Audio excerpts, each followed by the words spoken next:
Нийслэлийн цэцэг даргын 2017 оны А283 дугаар захирамжаар одоо иргэдийн эрүүл аюулгүй орчинд амьдрах нөхцөлийг бүрдүүлж бас байгаль орчны экологийн тэнцвэрт байдлыг хадгалах зорилгоор одоо туслангийн ногоон бүст арга хэмжээг зохион байгуулан ажиллаж байна.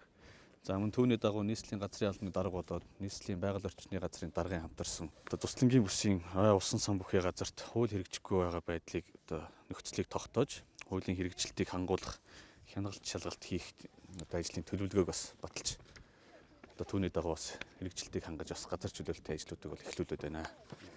За судалгаагаар бол нийт хамгаалтын бүс одоо нийслэлийн иргэдийн төлөөлөгчдийн хурлын 50 дугаар тогтоолоор голын хамгаалтын бүсийг бас тогтоосон байгаа.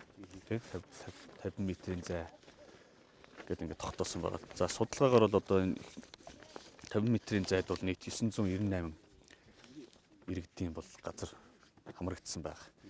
За түүний дотроос зөвшөөрөлгүйгээр бол одоо Чингэлтэй дүүрэгт 11, Сүхбаатар дүүрэгт 19 гэсэн тийм судалгаа байгаа. Тэгээ эхний ээлжинд нь зөвшөөрөлгүй хашсан аж ахуй нэгжүүдийн газрыг бол чөлөөлөх ажлыг бол эхлүүлээд байна.